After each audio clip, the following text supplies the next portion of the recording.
It's a sort of mysterious part in the whole design process and conscious or unconscious decisions. Not try to make space and form it to be extraordinary, something you haven't done or you haven't seen it. Instead, we respect the human behaviors, what they may like, what they may not like. Decision must be done very consciously, but the whole design itself has the very unconscious elements. I think this is the characteristics of architecture, that always unknown something. It is a matter to be handled, people, users, visitors, passerby, etc. And architects can control only certain things. The bottom line of time, space, existence is humanity in architecture.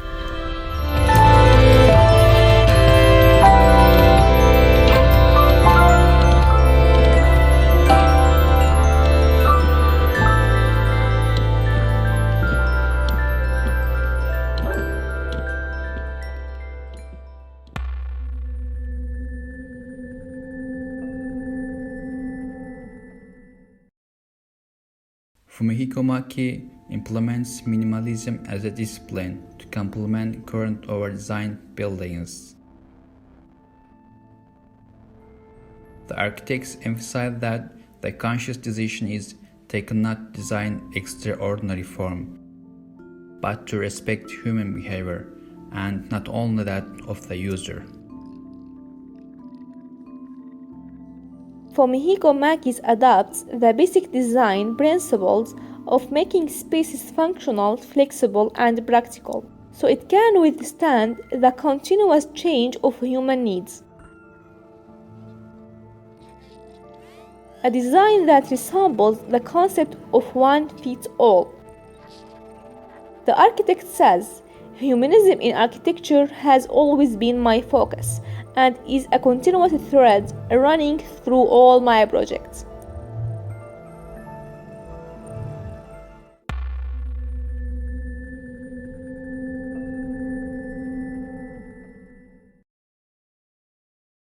With a career spanning over 7 decades, and despite all the changes in technology, design styles, or alternate thought processes that he witnessed,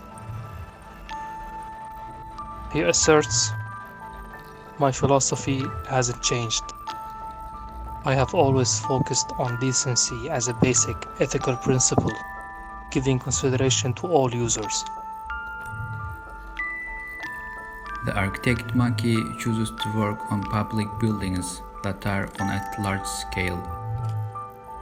Because of this, his structure seems to be complicating only for the fact that he adds so many things. He plays off this idea of space and people and incorporates into his design. He examines carefully how people interact in spaces and works with the site to produce buildings that seem to either use curvilinear forms to spread across the land or use modules of cubes to build up. He also uses dynamic roofs that project in different directions to contrast his simplistic facades. A recurring aspect in Fumihiko Maki's designs is his masterful use of light.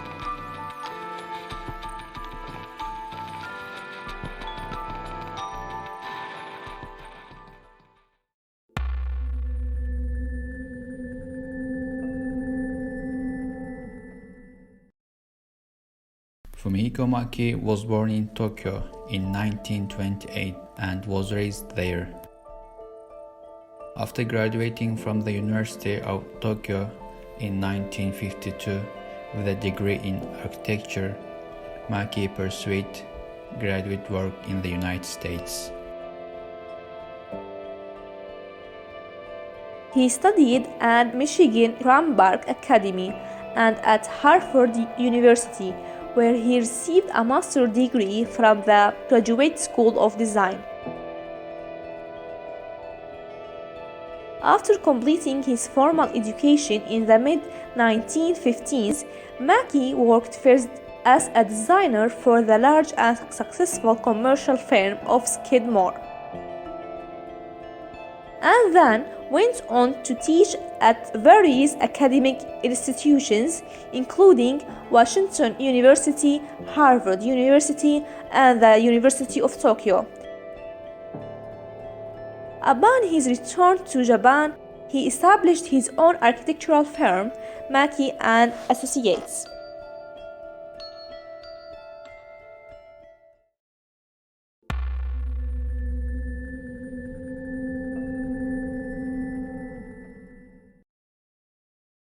Fumihiko Maki is widely considered to be one of Japan's most distinguished living architects, practicing a unique style of modernism that reflects his Japanese origin. He calls himself a modernist unequivocally. His buildings tend to be direct, at times understated, and made of metal, concrete, and glass, the classic materials of the modernist age.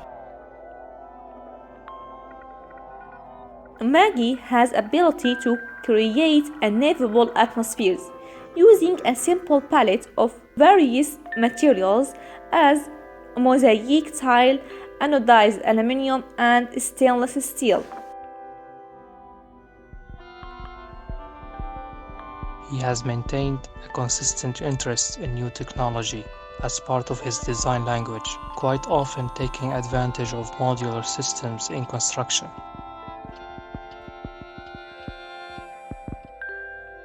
He makes conscious effort to capture the spirit of a place and an era. His consistent integration and adoption of new methods of construction as part of his design language contribute to his personal quests to create unforgettable scenes.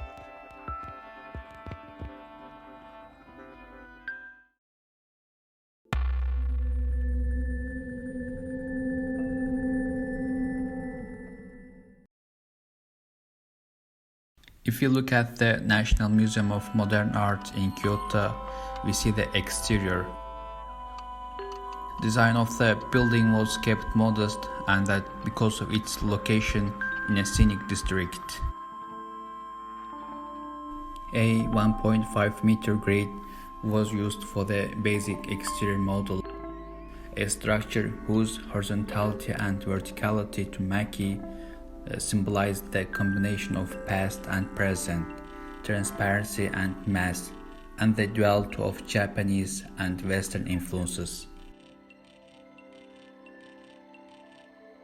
While the exterior of the structure is made of opaque concrete, wall surfaces of rough and polished marbles in the interior atrium create a reflection of light patterns coming from above.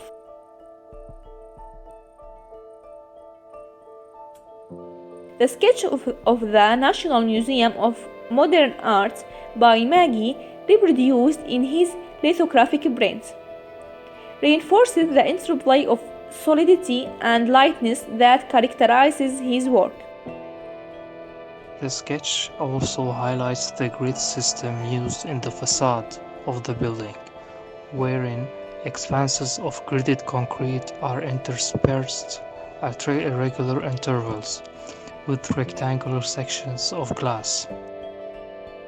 The sketch corresponds almost exactly to the realized facade.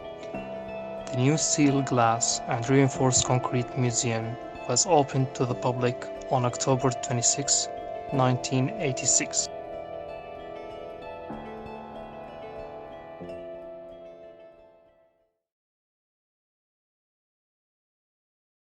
Tokyo Metropolitan Gymnasium is located in the outer gardens of Meiji Shrine.